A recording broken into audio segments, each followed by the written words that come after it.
Hi, I'm Gayla. After 20 years of climbing the corporate ladder, I took the leap and started my own business to pursue my dream of creating a work-from-anywhere lifestyle. Having the freedom to work from practically anywhere is such a cool feeling. You're in the right place if you're looking for ideas and inspiration to start and grow your own online business. Every week in this podcast, you'll receive practical ideas, hints, tips, and tricks to help you grow your online business where you can leverage your time and you can accomplish more. You too can experience wonderful adventure and freedom as you live life on your own terms. Hi there, and welcome to the show. I'm so glad you're here with me today. We're closely coming to the end of the year. Can you believe it? What a year it has been. And this year has changed many of us in many ways. You may have had some slight adjustments in your lifestyle business. You may have started your lifestyle business. You may have moved from working in an office to working from home and getting the taste of that. Maybe in your business, you've gotten more clarity or more direction, or maybe you're more confused than ever. Some of us are that way. And you may have made a complete pivot and doing something completely different than you had in the past, or even had planned to do. As we sit here almost the end of 2020, before ringing in the new year, I thought it would be a good idea to check a few systems that are already in place in areas where we tend to set it and forget it. Sometimes these little forgotten details either no longer work and we don't realize it, or they need some modification. So during this time, the last 2 weeks of the year, is when I do a lot of introspection and planning. For us, we had a pivot. Scrivener Solutions rebranded earlier this year. Yeah, we have a fresh new look and a new outlook. We have a new identity as well. And we left the world of providing general virtual assistant services because what we actually did was not that. We were not a virtual assistant staffing agency. So we moved away from the verbiage and the terms of virtual assistant. And as we really service our clients as a content marketing agency, and we are still developing our identity in that space. So right now, during this bit of quiet time, I'm checking on a few details that I came to realize that these are kind of forgotten. We set it and forget it. And I think it's important to take a little bit of time to see if these little systems are working and represent the company as it should. So I'm going to share 5 things that I'm checking on for our company and my personal brand, and thought that it might be helpful for you to check in on your systems. So here we go. Here are the 5 things. First, your voicemail. Second, emails. Third, social profiles. Fourth, lead magnet. And then fifth, your measure or your matrix. So let me start from the top of your voice message or your voicemail. What I'm talking about here is, have you called yourself lately? Let it go to voicemail. What does it say? How many rings does it go? What is that experience? Are there any settings that you need to change? Is your mailbox full? On your phone, and different phones work differently. iPhone works different than Samsung and different from a Google phone, whatever. But check your settings. Is the message what you want it to say? So verify that. If you get spam calls, you may block those robocalls and you may get messages. Well, I'd found that those go into a different folder. So you might want to check that out. That's something forgotten that is like, hey, it doesn't ring in, but you may get that voicemail and you won't get that notification. So you might want to check that folder as well. That may be taking up unwanted space. So that's the first forgotten detail that many of us forget. usually when we think that voicemail is set up, good to go, but it might need to be refreshed. So that's a quick and easy thing to pop in there and see, does it represent yourself? The second thing to verify has to do with emails and email settings. First of all, what systems do you access your emails? Do you access it on a web-based type Outlook or Google, or is it a desktop version Outlook? Is it also on your phone?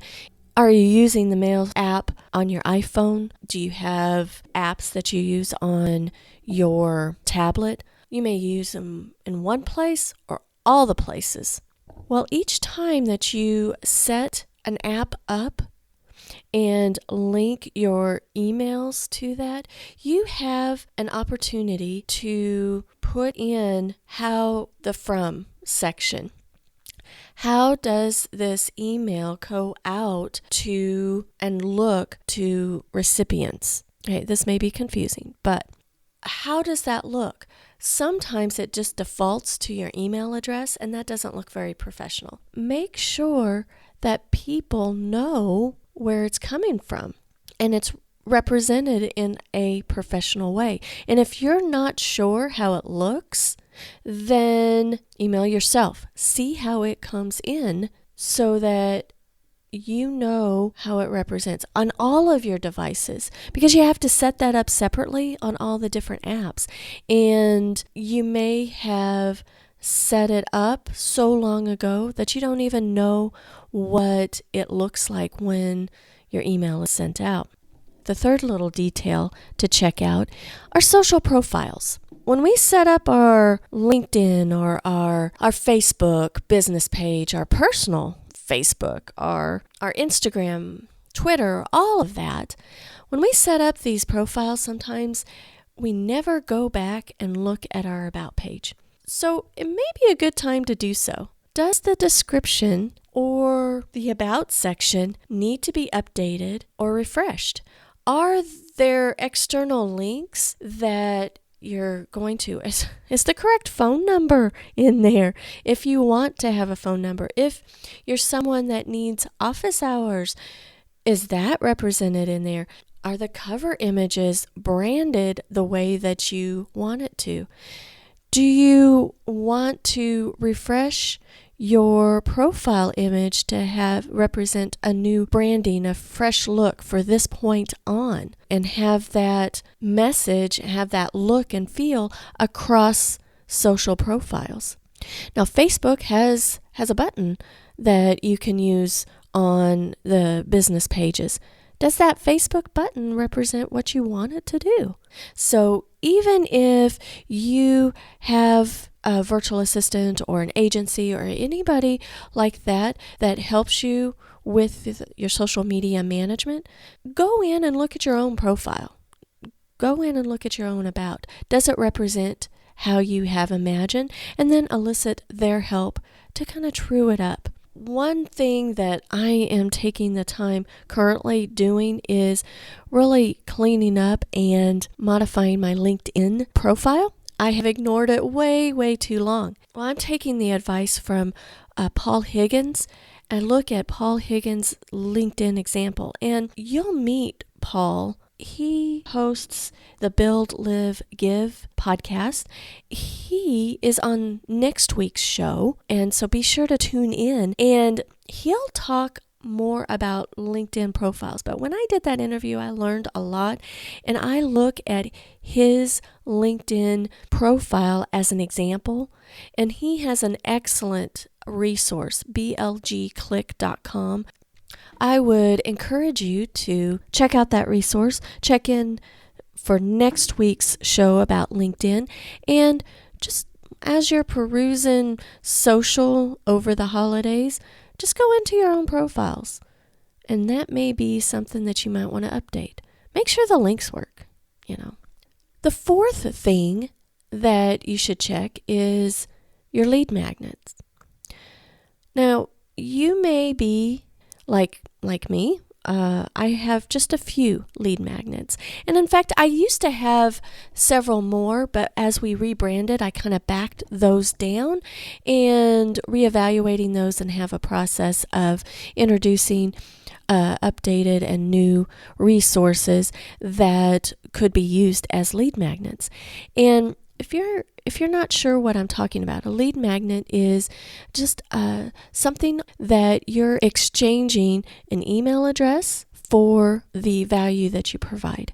So if that's a checklist, is that a workbook, is that a special article, an ebook, whatever that is, does it need to be replaced or refreshed? Now, you may have a lot of them, but what is your main one that's on your homepage? Do you have one on your homepage? Consider putting one there. Is it branded? I had to rebrand some of mine. And is it the checklist, the download, whatever that is, still representative of what you want to do and can bring folks in to your tribe? Where is this lead magnet placed? Is it at the footer of your website? Is there a pop-up? Is it on your social platforms? Do you have a plan of promoting it somehow? So just evaluate all of that with your lead magnet. Go ahead and click on your lead magnet and make sure that it's working like it should. Sign up for your own stuff. And see, do you have welcome email series attached to the lead magnet? If it's just something that just goes out, I guess first of all, do you actually get the download that you promised? Great. If you don't, then maybe there's an issue there and you want to correct that. Are there welcome emails? Splash screens look proper? Does all the wording, everything represent who you are right now and who you want to be in the coming year? If there's an email series attached, are you getting those emails? And do those emails have the right wording? That is something, it shouldn't take you that long if you already have lead magnets, just to verify that, hey, everything's good to go. But you may want to consider tweaking some of the words. But if you don't have a lead magnet at all, consider just having one. And don't make it complicated, but it gets you into the groove of thinking about that. How am I going to be collecting new email addresses? And the last thing to consider is honing down on what to measure or what is going to be your matrix for the coming year. And what I mean by picking a measure or a matrix is I'm going back to last week's episode with Jim Adams, episode 137. And if you haven't listened to that, go ahead and listen to that. And Jim is all about numbers. Know your numbers. And it's very important.